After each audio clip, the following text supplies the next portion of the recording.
Okay, some of the mods that we've done. This is a 2007 vehicle, so it's a little bit older, and we wanted some of the bells and whistles that go along with the newer vehicles, such as a touch screen that basically is just a bigger screen of my phone, so I can see maps easier. This is Bluetooth to my phone, and you can play music on it, and you can just basically use it like a little tablet, whatever it can run independent of your phone, or it can mirror your phone when paired together. But this one is a 12 volt, and I just have the cord hanging down there. When I want to turn it on, I just plug it into the 12 volt here, make sure it's paired to my phone, and then I can choose music on that or bring up my maps on it, and it's perfect. And the main reason we got it is because a backup camera came with it, and we wanted to be able to back up easier with a 22-foot vehicle. So Kevin had to monkey around with that a little bit in the back, and it actually gets hardwired to your reverse lights, but it works perfectly. And so as long as that's plugged into that 12 volt cigarette lighter, when I put the car in reverse, my backup camera shows on that screen. Very clear. It's got the lines to use for guidance, which I like, makes it easier. And then also, this vehicle doesn't have an auxiliary port in it, but it does have 2 cigarette lighters. So I got one of these FM transmitters, and it just plugs into here, and then with this dial you set your FM station. What I usually use is 88.1, the lowest one you can usually get. I think that's the first one on the old-fashioned car radios. And then I set the radio to 88.1, and then Bluetooth the phone to this, and now to this, and now I can play my music on my phone. I like to stream music from Pandora, for instance, and it goes throughout this whole stereo sound car system. It just makes the phone radio go through the whole car and sound all that much more awesome. So I absolutely love it. This one, I got this one because it also included the charging ports on the bottom. Kevin has an Apple phone, so he needs the Lightning adapter, and my phone uses the USB-C. This one's got both of them. And when you plug this in, there's a little screen right here and where my thumb is, and that shows your radio station to make sure that this and your radio are tuned to the same station to get the application throughout the entire vehicle. Absolutely perfect. Love it. The previous owners added these levels, this one here and that one over there, and that makes leveling the Vamper so much easier. You can do it right from your driver's seat. Another thing we did was the Vamper came with this track for the curtain to go all the way around in the front here and come up here.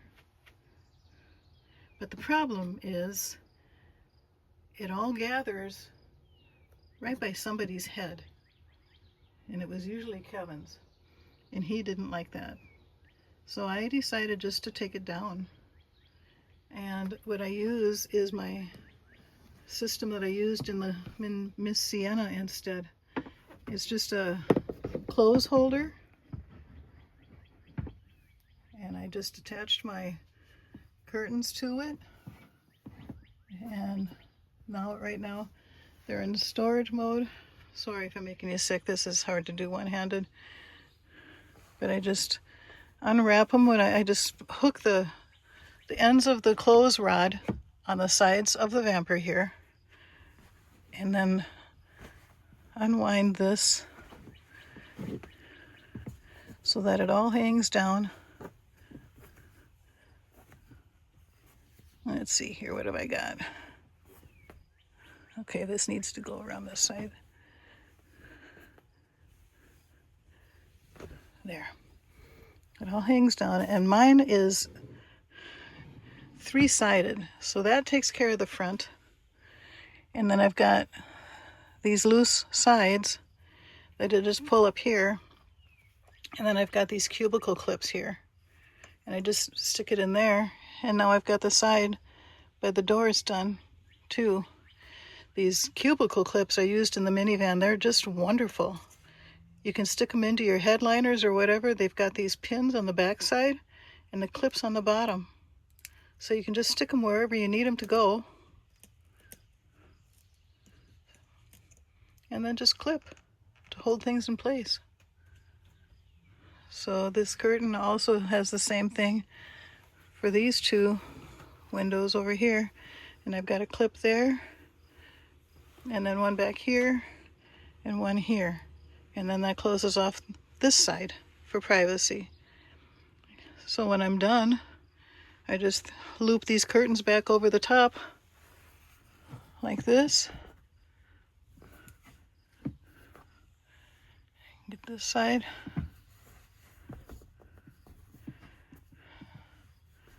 And lift the clothes bar off of the shelves, roll it all up, stick it back up here into its storage.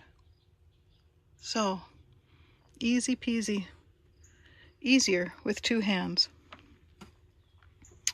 One of the next mods we made was here in the bathroom. Let me turn on the battery so I can turn on the bathroom light.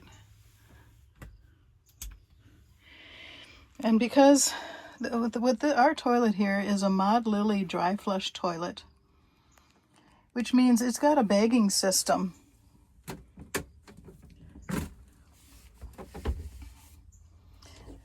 Now I have it set up for camping just for myself, and then I do the old-fashioned, just put a bag in it. So this bagging system, you use the toilet, and so of course you'd use it like this.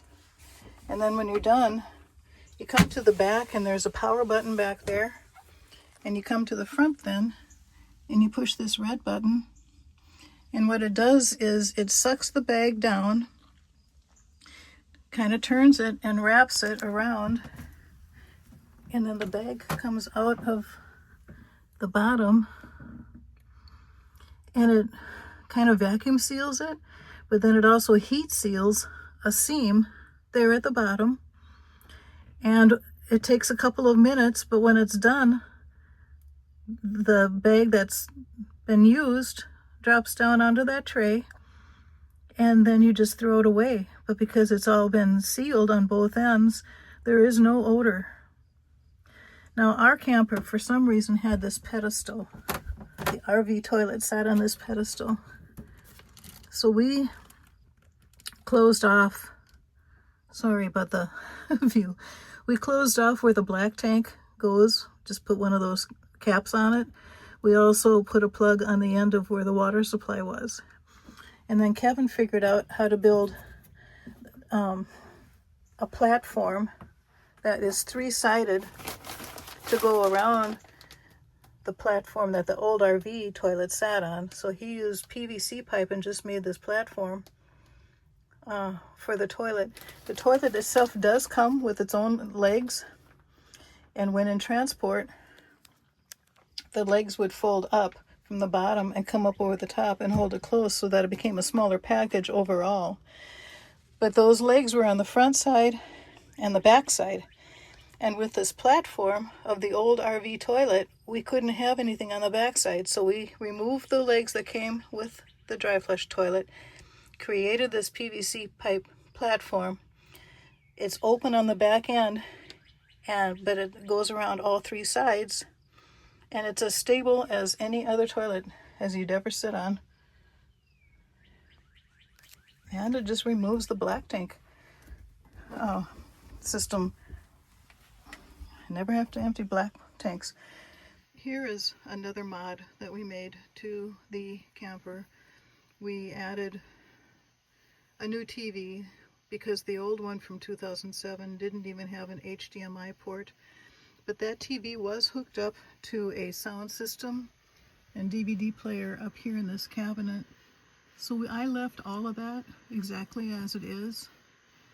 And so when we want to watch TV, we don't hook up to Wi-Fi. I mean, we can watch DVDs if we want to, but if we want to just use our phone, we don't even hook up to Wi-Fi. I set the DVD player to AV in, and then on the TV I have one end of this cord plugged into the HDMI port, and then we have an adapter for the other end of the cord.